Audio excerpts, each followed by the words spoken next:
I never made it, but I know what it takes. I'm motivated by a mix of emotion. Got my statement, and I'm reading it slow so I can understand it fully. Então, boa tarde, hoje nós estamos no dia 24 de fevereiro. Vamos falar sobre a aula 8 da Química Analítica e Instrumental. Deixa eu desativar a edição aqui.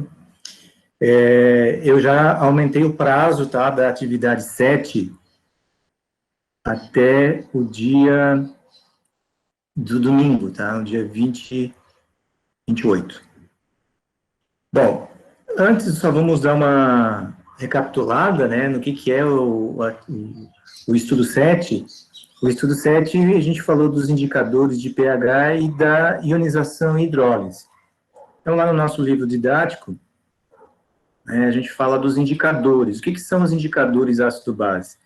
São todas aquelas substâncias que têm alteração da sua estrutura molecular em função dos íons H+, ou OH-. Então, o pH, ele vai influenciar na estrutura dessas substâncias. Essas substâncias, elas são tidas como substâncias ácido-base.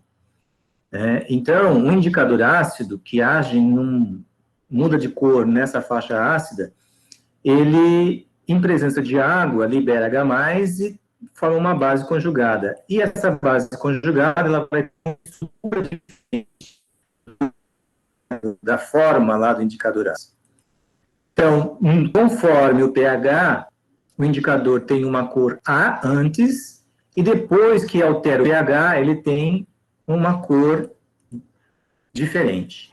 O exemplo, os exemplos que a gente citou foram a fenolftaleína, que em meio ácido ele vai ser incolor, não vai ter cor, a estrutura da molécula, e quando ele passa para um meio básico, ele vai alterar a estrutura da fenolftaleína e vai dar esse tom róseo, esse tom, para alguns, vermelho, Vejam que quando nós temos exatamente 7, ele ainda é incolor, mas basta meia gota e ele já vai mudar a cor da fenolftaleína e o pH já vai lá para 9. Então, vejam que nessa transição, a gente vai ver hoje na aula, ele tem uma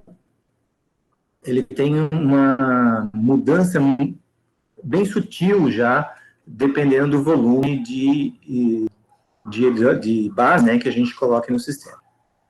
Um outro exemplo, é o alaranjado de metila, que no meio ácido ele vai ser vermelho, mas veja que o ácido aqui é 3,1, e a partir disso, se aumentar de 3,1 até 4,4, ele já passa para uma cor amarela. Mas vejam, aqui ele fala meio básico, mas ainda não chegou no 7, não chegou na solução básica, mas é o valor de pH que faz alterar essa cor.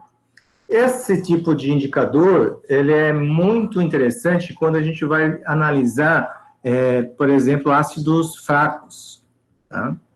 Acidez que a gente quer manter entre 3 e 4, ou abaixo de 3, E temos aqui também um outro que é bem comum, que é o azul de bromotimol. O azul de bromotimol, o nome já diz, ele vai ter uma cor azul.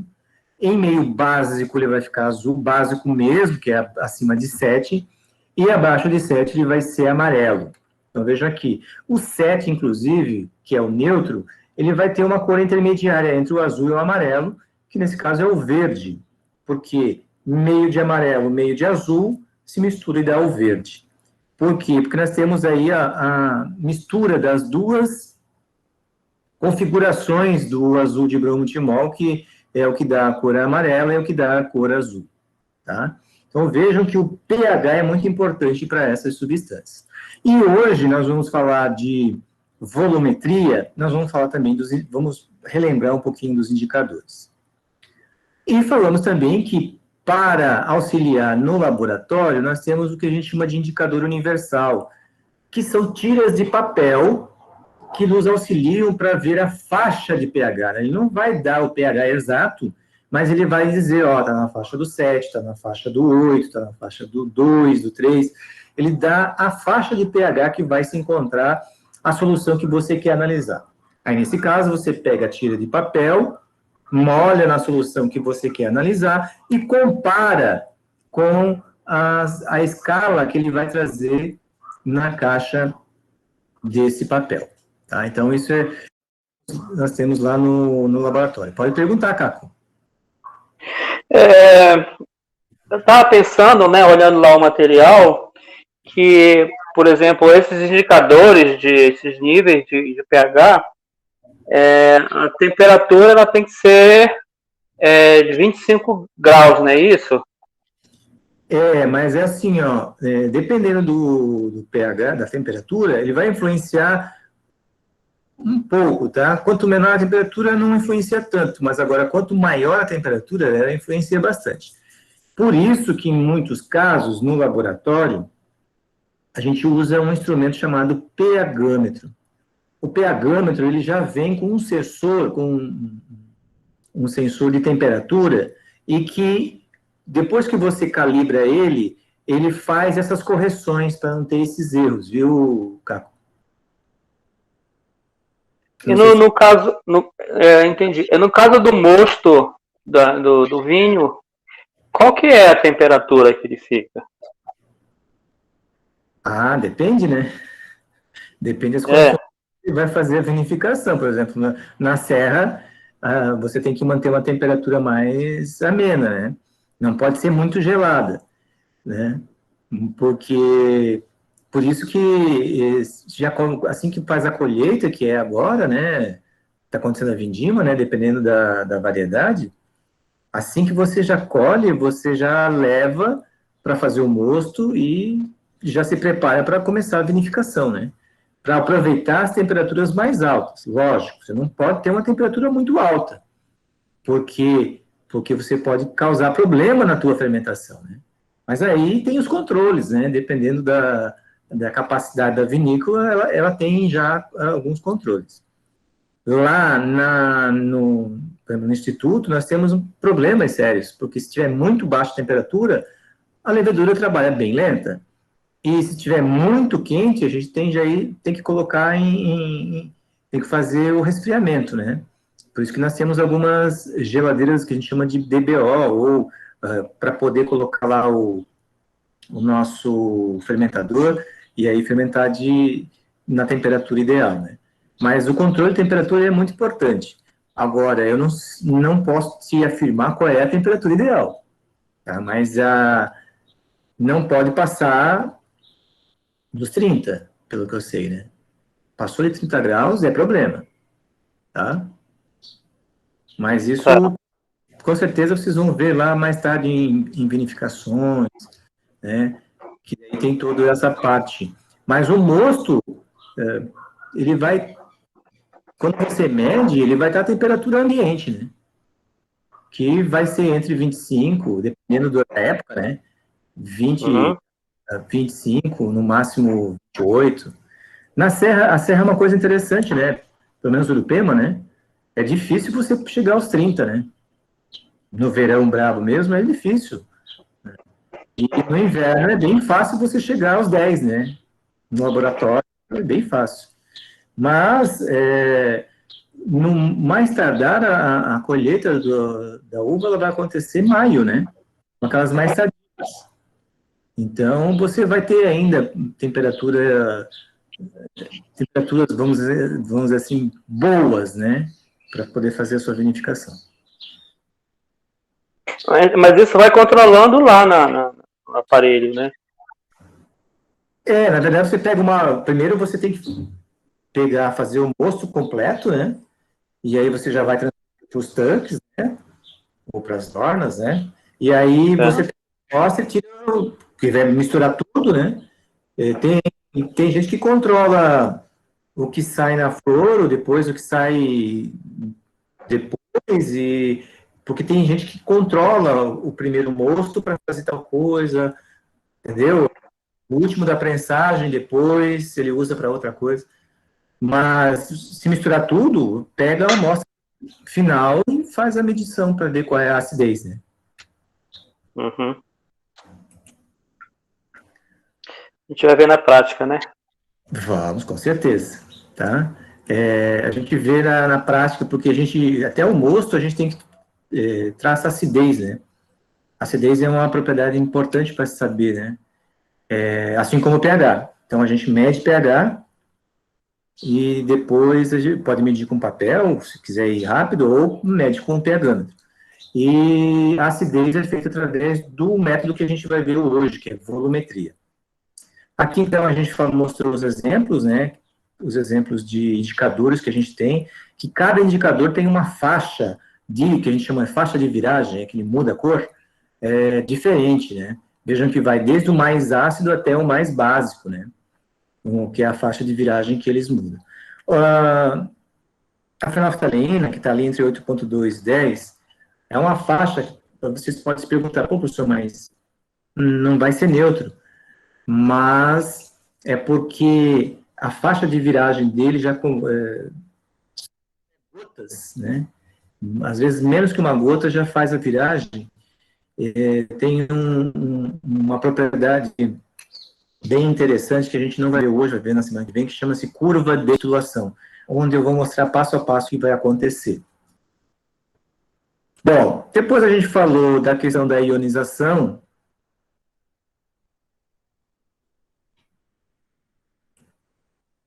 Só um minutinho que a página é isso. Falamos da ionização, que é quando as moléculas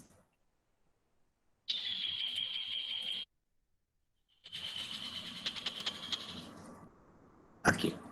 Falamos da ionização, né, que é quando moléculas orgânicas, moléculas acabam sofrendo ionização na presença da água, ou seja, elas... Vocês estão me ouvindo? Sim. Ah, tá, desculpa. Essas moléculas, elas, em contato com a água, vão sofrer ionização. Geralmente, a gente tem a seguinte situação: composto iônico, sais, hidróxidos, a grande maioria dos hidróxidos, principalmente os inorgânicos, eles, quando você coloca na água, sofrem uma dissociação. Por quê? Porque já tem o íon. O íon já está formado. A substância, ela é formada de íons. Então, a água simplesmente separa os íons. Então, a gente pode dizer que, na sua grande maioria, os compostos iônicos sofrem dissociação, enquanto que os compostos moleculares, que são os casos dos ácidos, das bases moleculares, elas acabam sofrendo o que a gente chama de ionização. Não são todas, tá? Porque existem aquelas que não sofrem ionização, mas vão gerar soluções moleculares, é o caso dos açúcares. Um exemplo, né? Amidos e assim por diante. Já os compostos moleculares que sofrem ionização, que é o caso dos ácidos, o caso das bases moleculares, a água promove uma reação nesses compostos, eles acabam sofrendo a ionização, gerando íons, porque uma parte da molécula fica com os elétrons e a outra perde esses elétrons. O exemplo que a gente deu aqui foi justamente do ácido clorídrico, o HCl, junto com a água.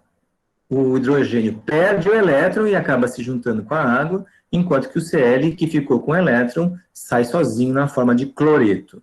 Tá? Então, isso é o que a gente chama de ionização, quando uma molécula acaba em presença de água gerando esses íons. E depois falamos da hidrólise salina.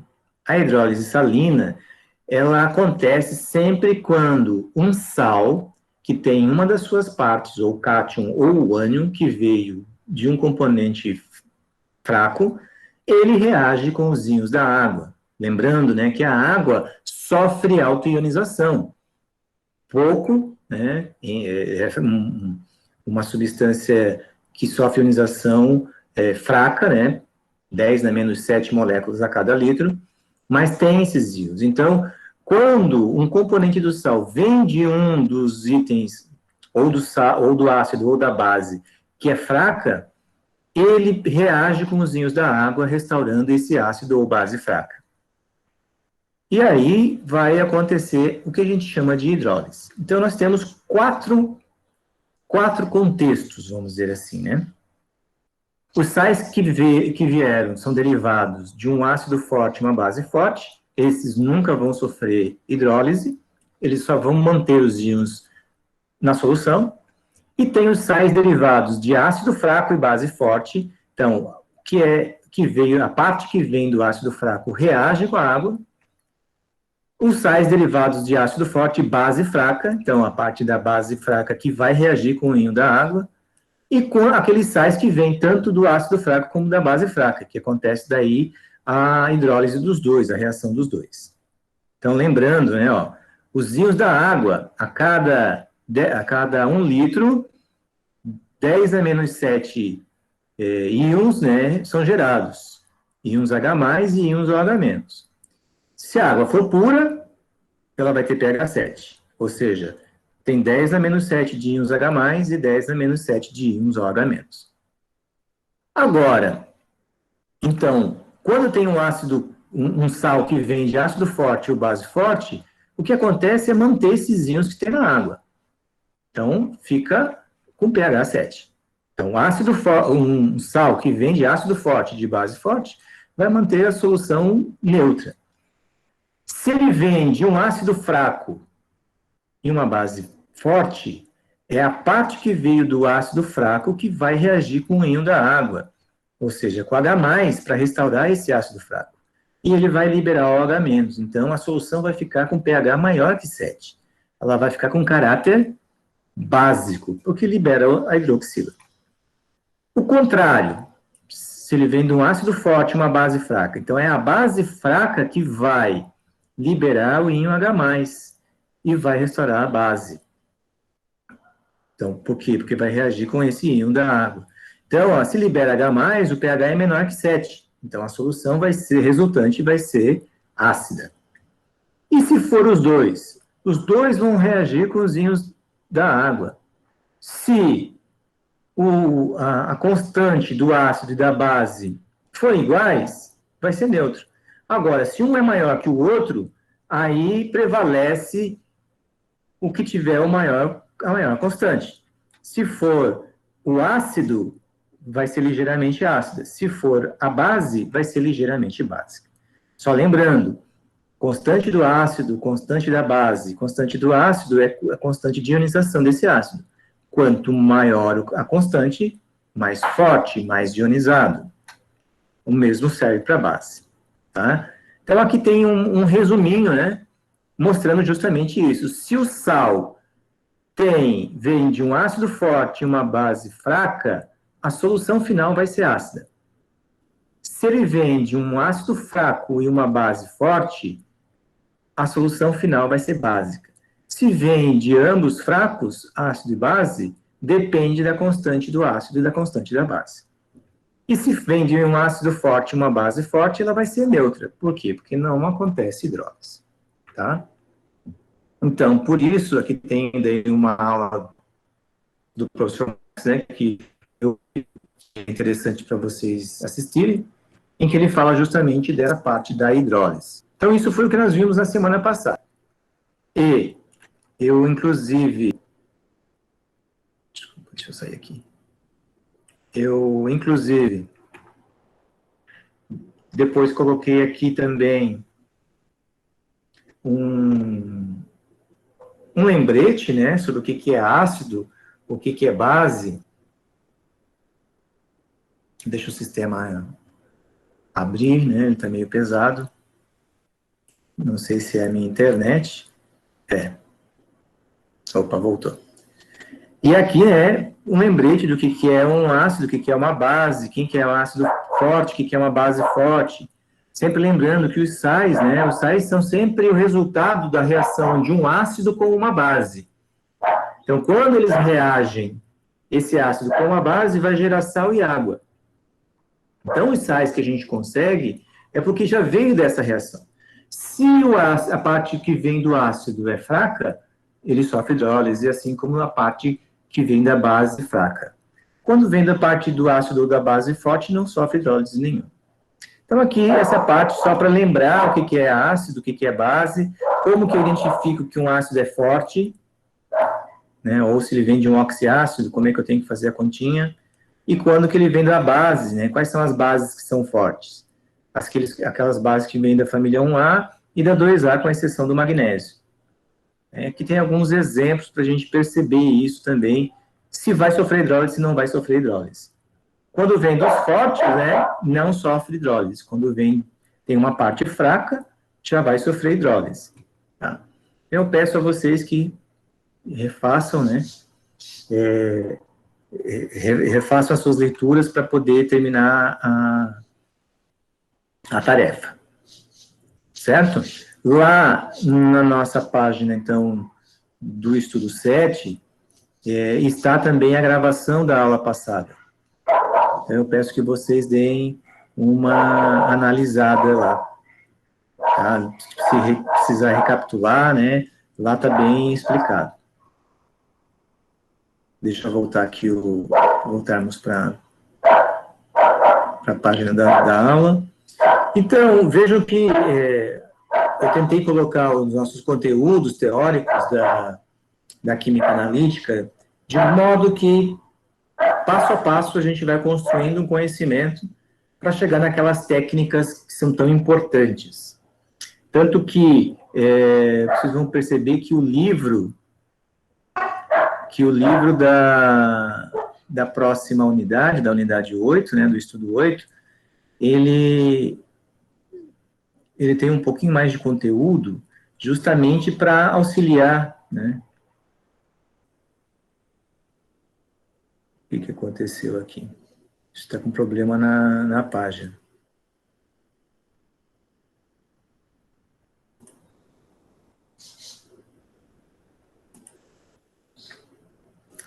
Então, ele... Legal, né? Isso acontece nas melhores famílias, né? Bom, então, como eu falei para vocês, hoje, né, nós vamos falar sobre... Deixa eu achar aqui. Vamos falar sobre volumetria, né?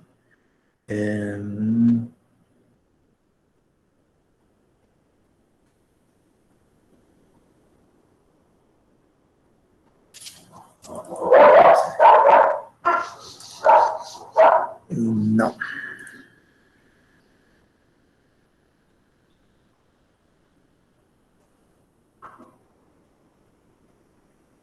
Bom, aqui tem uma aula da professora Lilian Lúcia, que fala sobre essa introdução à volumetria.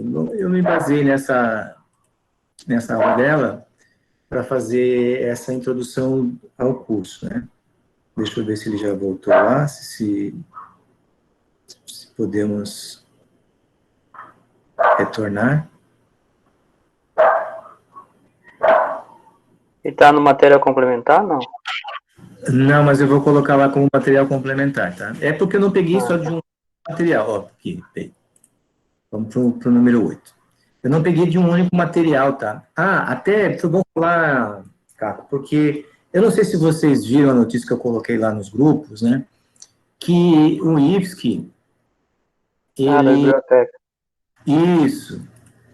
Até, ó, vou mostrar para vocês, eu vou entrar no meu... Eu coloquei lá o procedimento que você tem que fazer, né? Para nós, professores, e pelo menos ele é assim, ó. E eu achei muito interessante isso, porque são materiais complementares, ó, serviços externos, minha biblioteca. Então, Mas você tá entrando onde? No Moodle? No SIGA. No SIGA, né? Tá. É pelo SIGA que você entra. Então, ó, ele vai entrar nesse minha biblioteca, inclusive aqui, ó, técnicas de análise de química. Como é que eu fiz a minha pesquisa? Aqui tem a parte de pesquisar, eu coloquei química, vai vir muita coisa, né? Se você quiser, ó, você pode colocar química analítica. Ó, então, ele vai mostrar aqui, ó. Ele está com 4 livros de química analítica. E depois ele vai trazer outras, ó. Química analítica elementar, fundamentos de química analítica, que, se não me engano aqui, são livros muito interessantes, química analítica quantitativa. Então, vejam, tem muita coisa aqui. Então, eu tirei... Mas são livros de fácil entendimento ou são livros muito científicos, assim, então? Vou abrir um aqui para você ver, tá? Vamos abrir um aqui.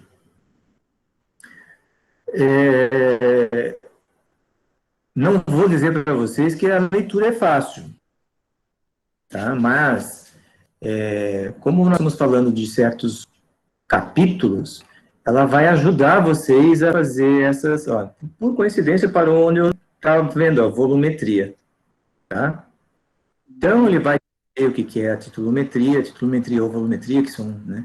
Titulometria é a técnica, né, analítica, no qual o teor de uma substância é determinado comparando-se o volume de uma solução de concentração conhecida com o volume de uma concentração desconhecida, ou seja, as análises são baseadas na medida de volume, que vão estar envolvidas numa reação, porque se eu quero saber a acidez, por exemplo, o mosto é ácido, porque tem substâncias ácidas lá dentro. Se eu quero saber, eu tenho que pegar uma solução com uma base que vai fazer a reação com essa substância ácida, e aí ela vai indicar. Vocês estão me ouvindo? Está cortando.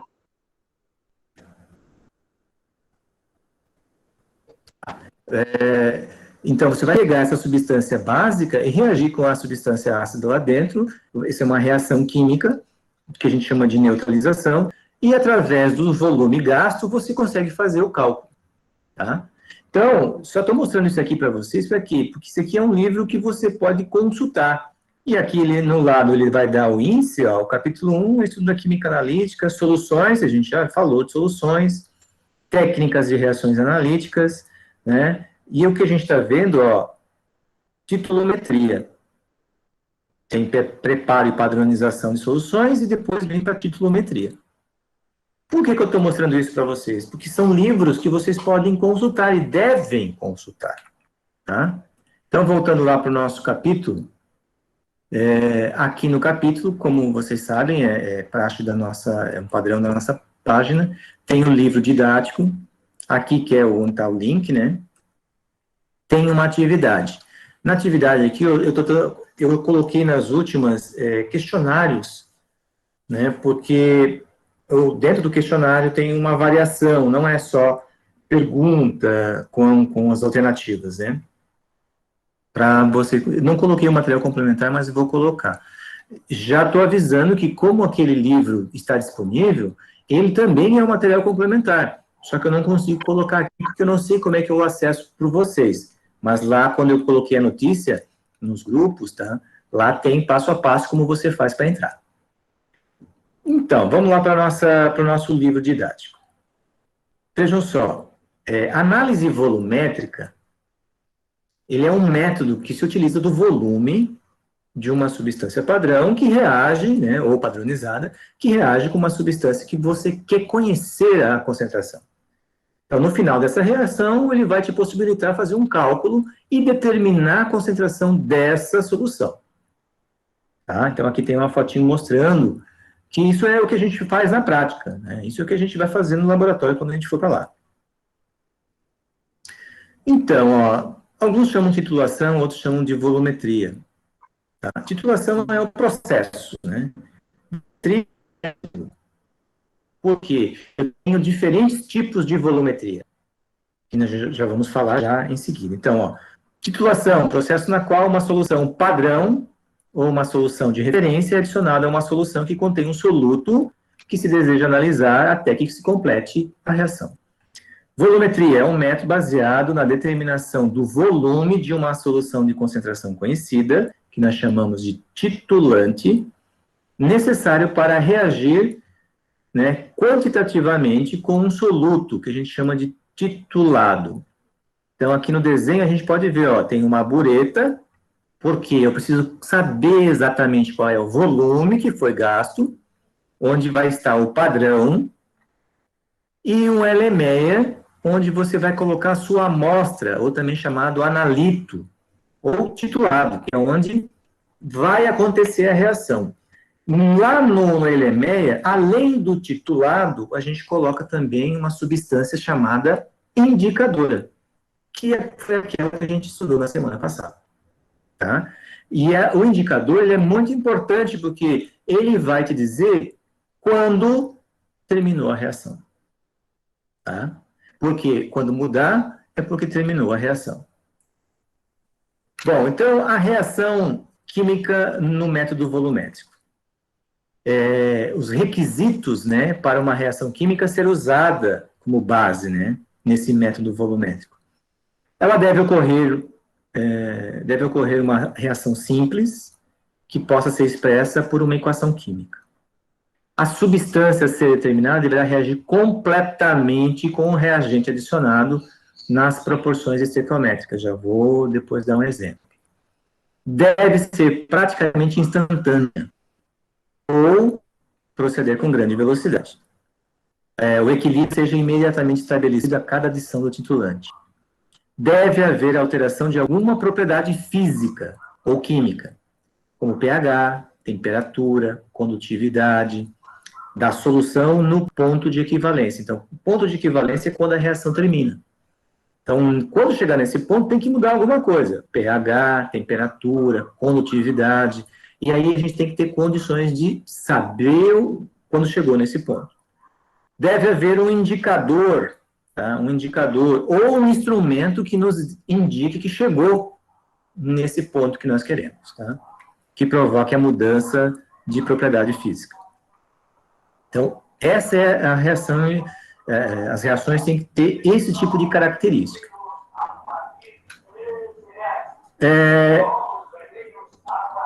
Solução padrão. O que seria a solução padrão? É aquela que a gente conhece com exatidão qual é a sua concentração. Tá? Para isso, nós devemos... ela deve ser estável, de modo a ser necessário apenas determinar sua concentração uma única vez. Ela reage rapidamente com a nossa amostra, com o analito, de modo a minimizar o tempo, né, requerido para fazer essa adição de reagente. Reage completamente com o analito, de modo a ter um ponto final satisfatório. Então, é por isso que a gente utiliza, muitas vezes, essa solução. Se não for padrão, a gente tem que padronizar. Tá? Então, como é que a gente padroniza isso? Através do que a gente chama de padrão primário. Tá? A gente faz o uso de um padrão primário para padronizar as soluções que a gente vai ter. Na prática, tá? A gente costuma fazer isso. A gente prepara o padrão, prepara as soluções. Uma das práticas a gente prepara as soluções e faz a padronização delas. Para que quando a gente for chegar na volumetria, a gente já tenha as substâncias, né, as soluções no estado padronizadas. Tá? Então, a gente costuma fazer isso. Então, o que é um padrão primário? É um reagente que preenche todos os requisitos que a gente necessita para padronizar as soluções. Então, ele tem que conter uma quantidade conhecida, né, aproximadamente 100% da substância principal. Ele tem que ser puro, não ser higroscópico, ou seja, não absorver umidade do ar, não perder a água de hidratação, se houver, né? Não absorver oxigênio nem gás carbônico, ser estável a temperaturas de secagem, exceto quando o padrão é um hidrato, ter boa solubilidade no meio da titulação, e ter massa molar elevada, de modo que o erro associado à pesagem, né, seja minimizado. Então, essas são algumas condições. Nós temos aqui alguns exemplos, por exemplo, oxalato de sódio, 99,95%, bifitalato de potássio, que geralmente é utilizado para padronizar o hidróxido de sódio, dicromato de potássio e assim por diante, tá? E tem o padrão secundário. O que é um padrão secundário? É quando você pegou e padronizou ele. Ele serve, então, como padrão secundário, porque você já tem o fator de correção para essa solução, né? Você conseguiu padronizar essa solução. Então, ela vira padrão secundário.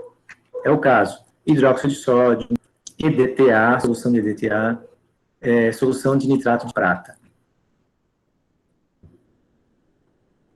Esses são alguns dos padrões secundários, porque eles são padronizados, foram padronizados anteriormente.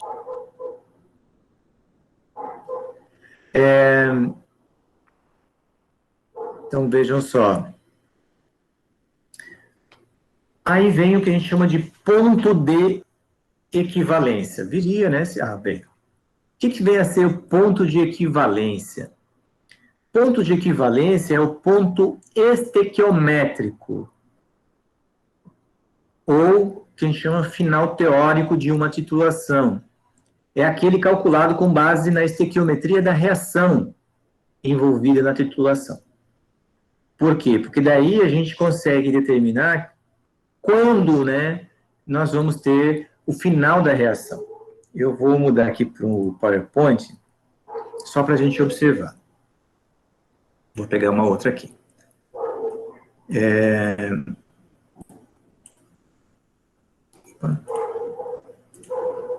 Vejam bem, vamos imaginar o seguinte, a reação do hidróxido de sódio mais o ácido clorídrico, tá? Vamos imaginar eles aqui. Eu vou colocar como igual, porque eu não estou sabendo, não lembro agora onde está certo. Então, vejam só, o que vai gerar essas duas substâncias aqui quando elas reagem? Lembra que é um ácido, é uma base, né? O hidróxido de sódio é uma base, e o ácido clorídrico e a outra substância é um ácido. O que eles vão reagir? O que eles vão formar? Eles vão liberar em solução os íons Na+, mais a água, mais o cloreto, é o Cl-. Ah, professor, mas que a gente acaba, né? Acaba simplificando, tá? Como isso aqui, ó. Mas eu não posso esquecer que isso aqui está em solução aquosa, esse aqui está em solução aquosa, então o NaCl, ele vai ficar misturado com a água na solução aquosa, e a água é o quê? A água é líquida, vai ficar no corpo. Então, vejam bem, a proporção de reação é 1 de NaOH para 1 de HCl, não é isso? Vou mostrar de uma forma um pouquinho diferente para vocês entenderem onde que eu quero chegar. Vejam bem. Deixa eu pegar aqui. Ctrl+C, Ctrl+V. Vamos pegar o NaOH, tá? Vamos pegar somente o NaOH. O NaOH, quando a gente coloca na água, ele libera o Na+, e o OH-, certo? Porque ele é uma substância iônica. Agora, o HCl,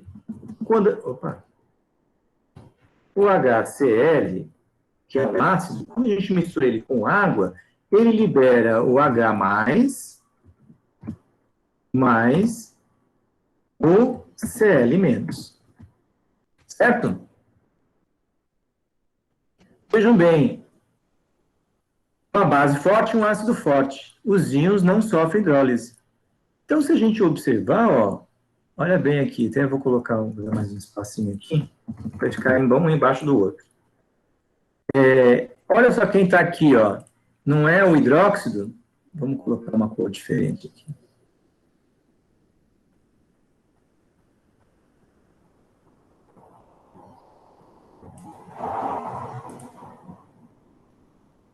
H+, ó.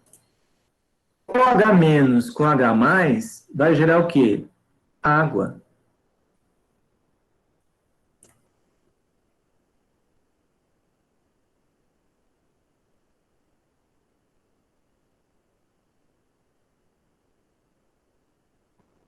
Dissolvido, né? E o Cl- aquoso. E a água ficou junta. Porque na solução, esses íons vão ficar envolvidos pelas moléculas da água, separados, o positivo separado do negativo. Então, vejam, por que a gente chama que essa reação é uma reação de neutralização? Porque o íon OH- vai neutralizar o íon H+, e vice-versa. Tá? Então, a gente sabe que nós vamos ter que isso aqui, ó, na verdade, vai ser equivalente a 1 mol, a gente pode dizer que 1 mol de H+, ele vai reagir, né? Vou botar assim, reage com 1 mol de OH-. É 1 para 1. Se é 1 para 1, a gente pode dizer que quando o número de mols do ácido for igual ao número de mols da base, a reação acaba. Ou muda o valor, muda a cor do indicador. Então, por isso que lá, aqui, né, ele está mostrando isso, que a quantidade de matéria do titulante, ela vai ser igual à quantidade de matéria do titulado. E quando chega nessa igualdade, a gente é avisado pela mudança do indicador. E aí a gente para a reação. E aí, com o volume, com aquele volume, a gente consegue fazer o cálculo. Tá? Então, por isso que a gente diz que ponto de equivalência é quando o número de mols do titulante for igual ao número de mols do titulado. Tá? Então, isso é o que a gente chama de ponto de equivalência. Oi? Com esse raciocínio, eu consigo montar a equação? Sim, sempre. Com esse raciocínio sempre. Aí vamos voltar lá só para mostrar para vocês. Ó. Uhum. Eu já coloquei ela aqui, mas eu vou botar ela para baixo só para mostrar para vocês. Observe o seguinte, a gente viu lá em soluções que uma maneira de eu calcular a concentração é pegando. Deixa eu aumentar aqui só. Vamos botar um.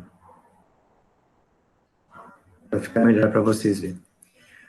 A molaridade, ela é calculada quando a gente pega o número de mols do soluto dividido pelo volume desse soluto em litros. E ainda, né, a gente pode dizer que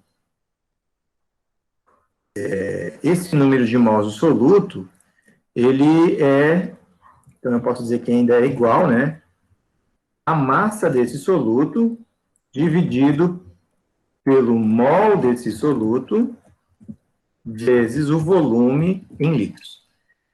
Então, a molaridade, ou eu trabalho com o número de mol, ou eu trabalho com a massa dividido pelo mol de soluto.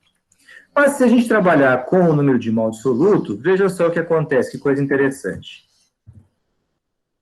Vou botar aqui embaixo. Olha só que interessante. Lembra que a gente falou, que eu acabei de falar, que quando o número de mols do titulado for igual ao do titulante, é quando chega no ponto de equivalência? Então, se eu pegar o número de mols desse soluto e isolar ele, o que vai acontecer?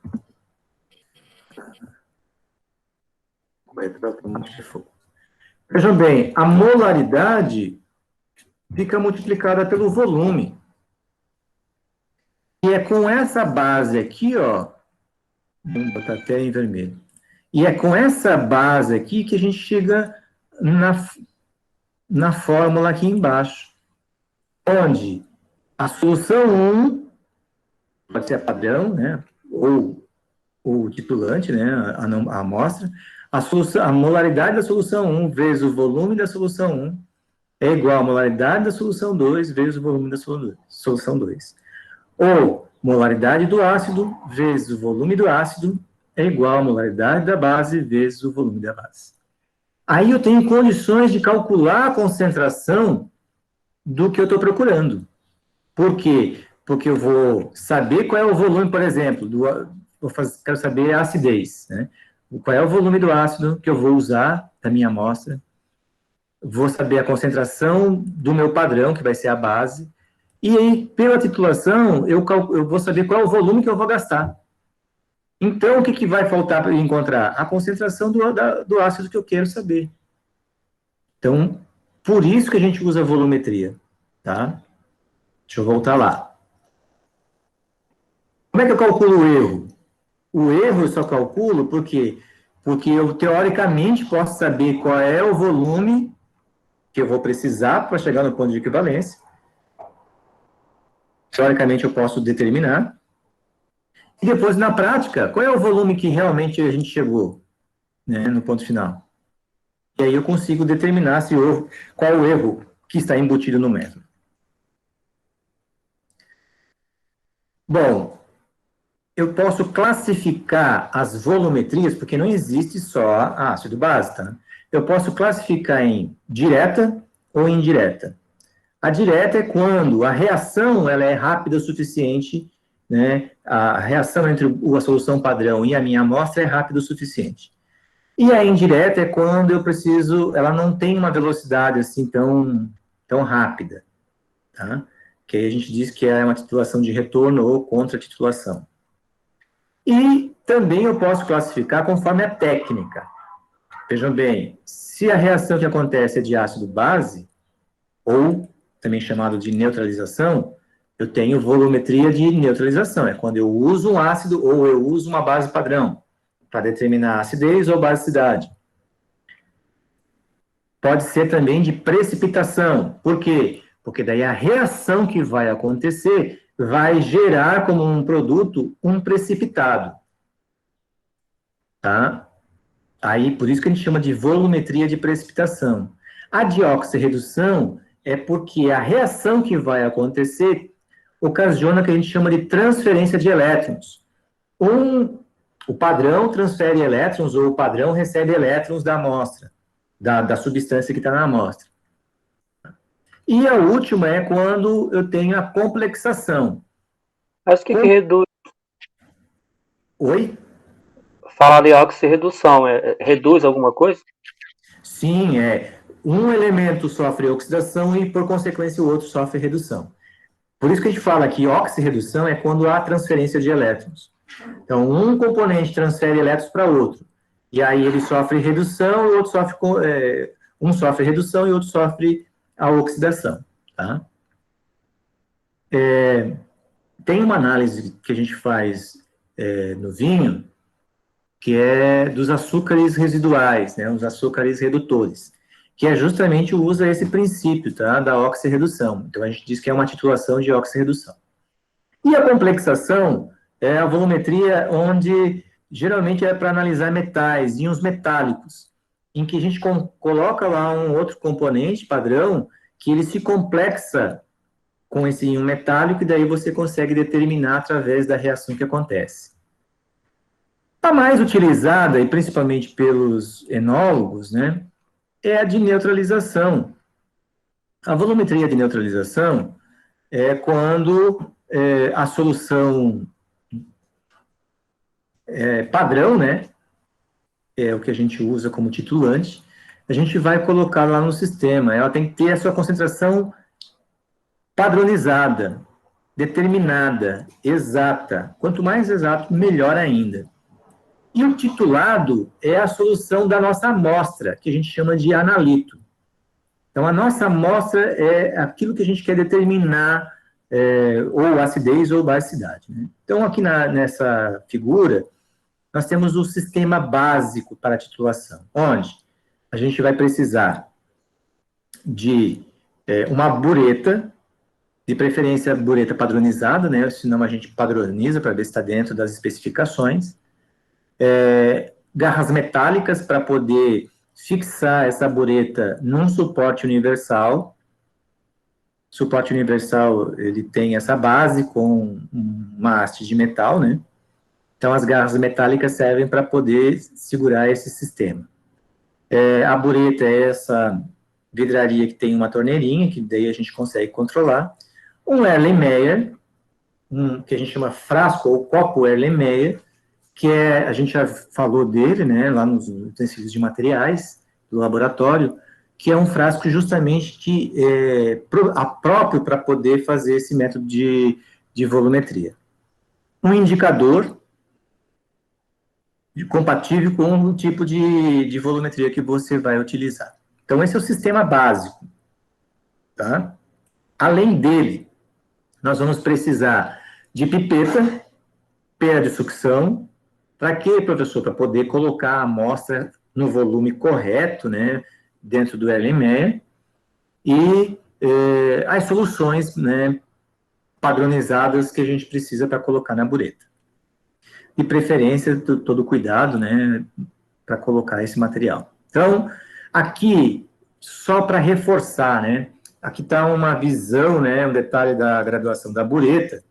Vejam que a graduação da bureta, existem diversos tipos de bureta. Existem aquelas de 20 ml, 25, 50, onde, por essa graduação, a gente consegue medir o volume gasto. Vejam que o correto é a gente olhar a parte de baixo desse menisco, para poder saber o volume que foi gasto, né? Aqui, inclusive, está mostrando isso, ó. Não posso olhar de baixo e não posso olhar de cima, eu tenho que olhar na mesma linha para poder determinar justamente essa parte abaixo aqui do menisco, que fique alinhado com a linha, para eu poder determinar exatamente qual é o volume. Além disso, né, vejam aqui, então, a ponta da bureta, né, o Erlenmeyer, que ele vai ficar justamente aqui embaixo, e aqui você colocando o indicador na amostra, que está mostrando isso. Então, depois que você fez todo esse procedimento, colocou a substância padrão, zerou, né, a bureta, colocou na amostra, aí você vai começar a titulação. A titulação, então, ó, aqui está o modo correto, você com uma mão você controla a torneira, né? E com a outra você agita o líquido dentro do Erlenmeyer. Por isso que o Erlenmeyer tem um desenho meio cônico, porque você segura em cima e faz o movimento em que ele vai agitando a substância e homogeneizando a solução à medida que vai caindo o padrão. Porque ele vai caindo, você tem que homogeneizar o mais rápido possível para que ele já reaja com a tua amostra. E aí, quando chega no final, né, da titulação, no ponto final, a gente tem aqui,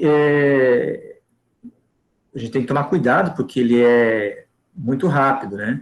Até que indique que a gente possa, geralmente, né, a gente faz 3 titulações de uma mesma amostra. A gente separa a amostra em 3, né, 3 alíquotas, que a gente chama, né, para poder ter uma média. Há quem indique que a gente tem uma 4ª. Por quê? Porque com a 4ª, a gente sabe exatamente qual é o volume que a gente vai precisar, mais ou menos. Então, a gente pode, daí, com o 2º, 3º e a 4ª, a gente pode ir rápido até próximo e depois ir bem devagar para poder alcançar o ponto ideal, que é a B.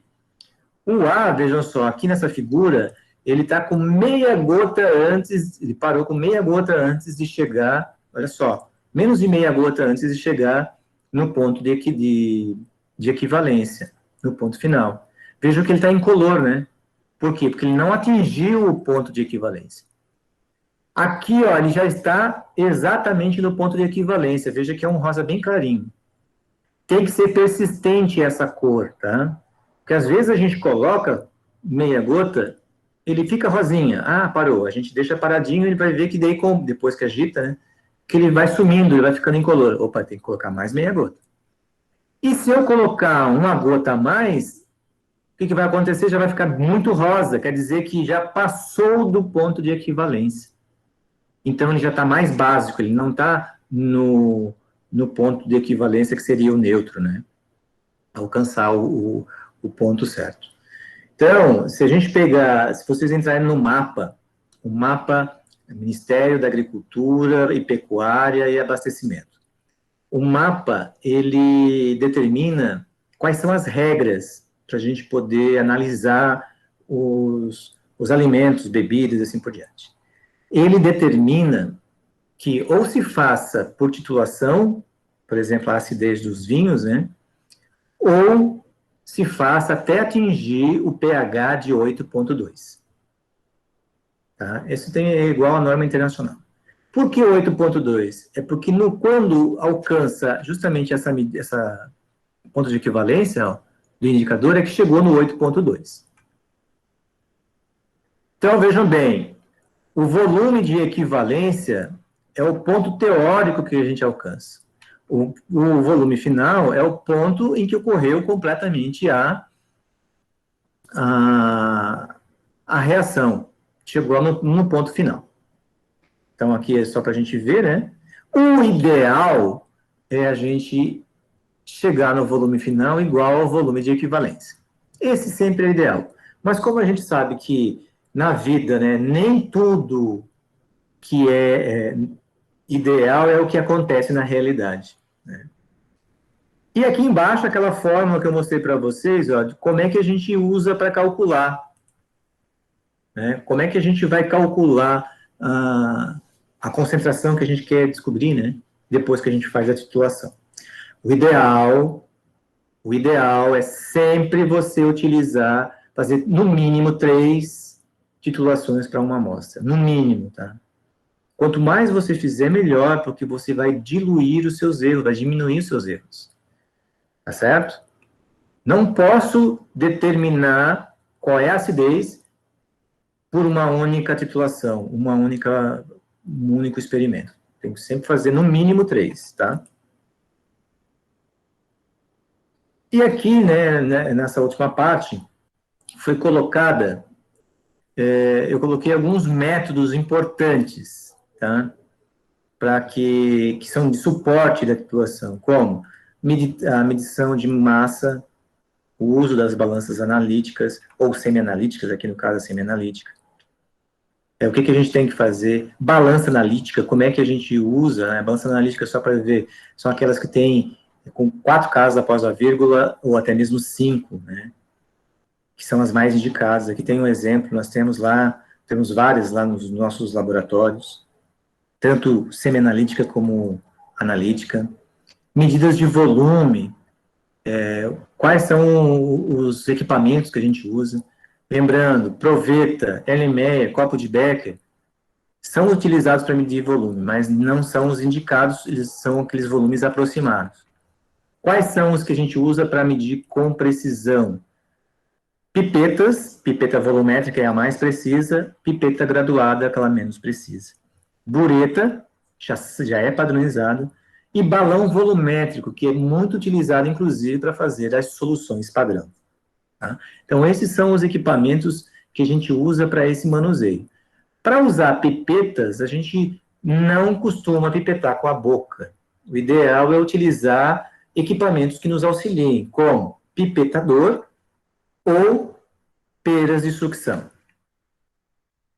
Então, aqui fala um pouquinho dos aparelhos volumétricos, né? Aqui fala um pouquinho o balão volumétrico, que é utilizado para fazer a solução. Ele tem essa risca, que é justamente onde a gente quer colocar quando a gente vai fazer uma solução. A gente tem que colocar o menisco, a parte de baixo do menisco, rente com essa linha. Não pode subir, porque senão já não está mais padrão. Por isso que, quando chega no final, a gente usa o auxílio de uma pipeta Pasteur para ir colocando gota a gota para chegar nesse padrão. Aí temos também as pipetas, aqui vão falando, então peço que vocês leiam com atenção. A utilização da pipeta, como é que se faz, é correto fazer, né? Quando não se tem um auxiliador, que é a pera ou o pipetador, a gente pode usar o dedo, mas ele é mais complicado, né? Como se coloca no frasco e assim por diante. As buretas, como se faz o uso da bureta, como se faz a lavagem e como se coloca um pouquinho a mais do zero para depois, lentamente, a gente tem que tirar, porque depois da torneira, deixa eu colocar ali mais assim, depois da torneira aqui embaixo, ó, se a gente não cuidar, fica ar, e isso altera os valores das medidas. Então, a gente tem que tomar diversos cuidados. Se não tiver a pera, aí é só encosta o dedo na pipeta, aí É, ela, aí você vai ter que fazer sucção com a boca, né? Muitas vezes, né? E aí ah, tem que tomar cuidado para não engolir, né? Por isso que no laboratório sempre vai ter a pera, né? Mas aí você usa o dedo justamente para controlar a vazão, né? Da pipeta. eu vi na vinícola eles usando lá mais o dedo, aquilo é uma pipeta que eles usam, eu acho que é Ah, plástico, não é vidro, não. O que é aquilo? tem um Pra, pode tipo, pra pegar da barriga. da barriga, exato. É um pipetador, tá? É tipo de uma pipeta. Só que lá, o que acontece? Lá não precisa botar a boca, por quê? Porque como ela vai no fundo, ela pega um volume que ele acha necessário, só prende com o dedo, puxa, né?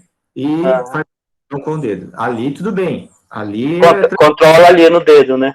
exatamente. A Né? vazão. Agora, se você vai para o laboratório, por quê? Porque você não pipeta vinho, tudo bem. Se você engolir vinho, melhor ainda, né? Agora, se for um reagente que é tóxico, você não pode, não pode fazer isso com a boca. Por isso que no laboratório tem que ter todos os cuidados possíveis. Né? E aqui, ó, inclusive, tem as indicações de como você deve proceder no uso da bureta, como você deve controlar, como é que você deve fazer, né, com que goteje, né, a solução padrão dentro da tua amostra, tá? E aqui algumas notas falando da própria titulação. Bom, gente, a parte de volumetria, ela não acaba aqui, tá? No próximo encontro, na próxima aula, que é o estudo 9, nós vamos falar daí mais da reação, tá? E vamos, inclusive, falar das curvas de titulação. Aí vocês vão entender por que se usa a fenolftaleína para determinar a acidez e basicidade. Por que não usa, por exemplo, o azul de bromo-timol, que muda a cor no 7, né? Vou explicar isso tudo para vocês daí no nosso próximo encontro. Dúvidas?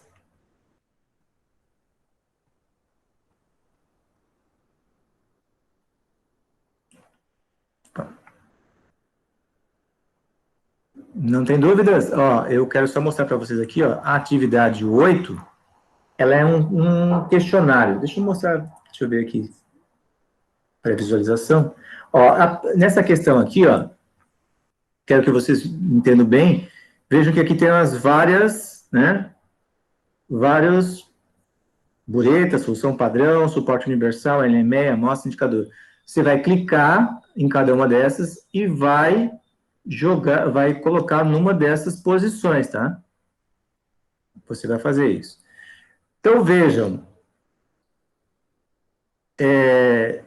que tem 2 pontos aqui, ó, né? Se você olhar, 2 pontos para a bureta, né? E 2 pontos para esse aí, frasco aqui. Um deles é o equipamento. Já vou dar a dica. O de cima sempre vai ser o equipamento. Os de baixo, né, vão ser do que vai dentro desses equipamentos. Ok? Só para mostrar, e os outros aí são questões, ou de dizer associar, ou uma única alternativa, tá? Múltiplas alternativas, isso depende de você que vai fazer a atividade. Até quando essa atividade? Até semana que vem. Agora, se tiverem qualquer. Ah, professor, o senhor pode prorrogar? Me avisem até antes de chegar lá. Não deixe para me avisar no final de semana, que daí não funciona, né, gente, no final de semana. A Você tá no atividade... shopping, né, professor? Você vai pro shopping, né? Acabei chato. A atividade 7, eu vou prorrogar até domingo, tá? Pedidos. Eu vou prorrogar até domingo, então até domingo vocês têm para fazer a atividade 7. A atividade 8, por enquanto, fica até quarta-feira que vem, mas depende de vocês, tá ok? Se vocês acharem que ficou pesado, não está conseguindo, o professor pode prorrogar, aí a gente combina, eu prorrogo até sexta-feira ou até domingo, aí fica da nossa conversa. Tá certo?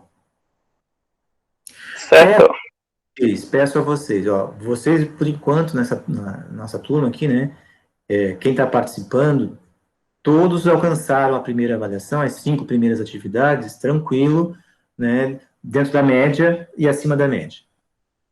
Não deixem de fazer as atividades. Se você perder uma ou duas, ainda você tem chance de alcançar, vamos dizer assim, a média 6. Mas, não deixe de fazer, tá? Por isso, eu falo a vocês, se tiver que prorrogar, peçam para mim, mas no máximo até o dia, né? Porque, aí passou o dia, pede para prorrogar, vamos conversando. Por isso que a gente tem um grupo da disciplina que é para conversar, para pedir. Tá certo? Dúvidas? Mesmo eu falo para as dúvidas, se as dúvidas forem surgindo, anotem a sua dúvida, anotem qual é a parte e me chame, professor, o senhor pode me esclarecer? Gente, eu estou aqui para isso. Ok? Então, se não tem dúvidas, eu paro por aqui e espero que vocês façam as leituras, né? Os livros lá, vai ter livro para quase todas as unidades curriculares, né? Talvez não tenham para vinicultura, enologia, mas isso aí, nós temos livros, eu tenho alguns livros, eu posso passar para vocês. Né? A maioria em inglês, tá? Mas a gente arruma, tá? Tá certo? Seria interessante a indicação de vídeo, professor. Sim, indicação de vídeo. Lembra que lá não sei se foi a 1, a 2 ou a 3, a gente falou de amostragem? Uhum. Tem uns vídeos que eu anexei lá, que são da FAMIG, eu acho que é a Fundação de Amparo à Agricultura de Minas Gerais. Eles têm muito material, inclusive de viticultura e de enologia, no site deles. No site, eu acho que eles têm uma página no YouTube. Procurem, eu vou dar mais uma olhadinha, qualquer coisa eu divulgo lá no grupo para vocês, tá? Mas procurem, tá? Eu vou pegar certinho o nome e passo para vocês. Eles têm, eu já vi vários daqueles, pelo link que você mandou, você consegue acessar todos os outros, e eles têm, toda semana acrescentam mais um. Exatamente. Até foi um professor das outras escolas, né, que passou para nós, passou para mim, porque eu acabei esquecendo de falar para vocês, né, nós agora montamos um grupo de WhatsApp para ficar sempre discutindo entre os coordenadores das escolas de enologia, para trocar experiências, para ajudar a crescer, né, enquanto cursos, né, enquanto... Nós somos 6 escolas no Brasil, tá? São 2 no Rio Grande do Sul, a nossa de Santa Catarina, Petrolina. Tem Petrolina... São Roque. São Roque, exatamente. São Paulo, então São Paulo... são 3 no Rio Grande do Sul, desculpa. A Unipampa, tem o UFRS, né, que é Bento, tem o IFSU, que é em Pelotas, aí temos nós em Santa Catarina, tem o do IFSP, né, que é em São Roque, São Paulo, e tem do IF Sertão, que é em Petrolina. Então, nós estamos conversando, e aí nós estamos trocando essas oportunidades. E aí o rapaz lá de São Roque, ele passou esse site, inclusive eu já acessei e conheço, que ele é muito bom, aquele link que eu passei para vocês. Estava meio em cima, né, a palestra, mas fica gravado no site deles. Então, acessem, tem muito material bom. Tá? Eu acessei lá, eu só não gostei do som, né, a qualidade estava muito ruim do som. Às vezes é um problema isso, né? Às vezes isso é um problema, né? Para todos nós, né? Às vezes o nosso som também fica horrível, né? Mas a gente vai tentando acertar isso. Tá certo? Assim que eu tiver qualquer novidade, também eu passo a vocês, tá? Tá certo. Jair, Então, gente, essa biblioteca virtual que está à disposição tem livros de química, de enologia, essa que tem os livros em inglês que você fala, ou é outra coisa? não, essa tem livros em português, tá? Inclusive, eu mostrando aqui, ó, você chegou mais tarde, eu estava mostrando, eu entrei pelo Siga, eu com o meu link de professor, vocês como um link de estudantes, aí vocês veem lá aquela indicação que eu coloquei lá no grupo, né? Sim. Deixa eu só mostrar aqui, ó, vou voltar, ó. Você vai entrar aqui no minha biblioteca, né? E você tem o catálogo e você pode pesquisar, por exemplo. Eu coloquei química, né? Eu, inclusive, acessei alguns livros, ó, de química aqui hoje. Sim. Digamos, qual outra unidade que vocês têm? Física, né? Sim. Vamos ver se tem física. Ó, tem aqui, ó, tem física, ó, física para edificações, introdução à profissão da educação física, não. Aí, questões de vestibular, mecânica, física básica. Então, tem esses materiais. Vocês podem procurar, tá? Ou no catálogo, ou pela pesquisa, tá? Perfeito. E esses livros em inglês que você mencionou, isso é aonde? Eu tenho na minha biblioteca pessoal, tá? Eu tenho virtual. Eu tenho o Ribéry Gaillon, né? Que é o Papa, né? Eu tenho os 2 livros dele. Eu tenho também sobre a química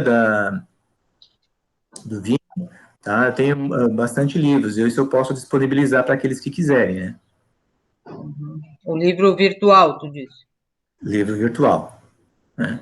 Se quiserem, eu posso disponibilizar. É só me dizer, professor, se puder me mandar aqueles livros, eu mando pelo WhatsApp. Tá bom. Vou ver, deixa eu estudar mais um pouco para chegar à altura dos livros. Tá certo. Nas próximas fases, com certeza vocês vão precisar, né? E aí até 2 dicas, né? O inglês hoje não é uma barreira, né? Com o Google Translate, né? Você pode ir traduzindo o capítulo que você quiser, ou a parte, e entendendo o que ele está dizendo, né? Sim. Ok, gente? Então, se não tem mais dúvidas, eu desejo a vocês uma boa semana, né? E não deixem para a última hora, né? Se precisar, me avisem, professor, dá para prorrogar mais uns dias, né? Isso a gente com certeza faz. Ok? Ok. Ok, obrigada, Jair. Ok, eu que agradeço. Obrigado e uma boa semana para vocês. Obrigada. Boa semana. Para todos. Tchau. Obrigado.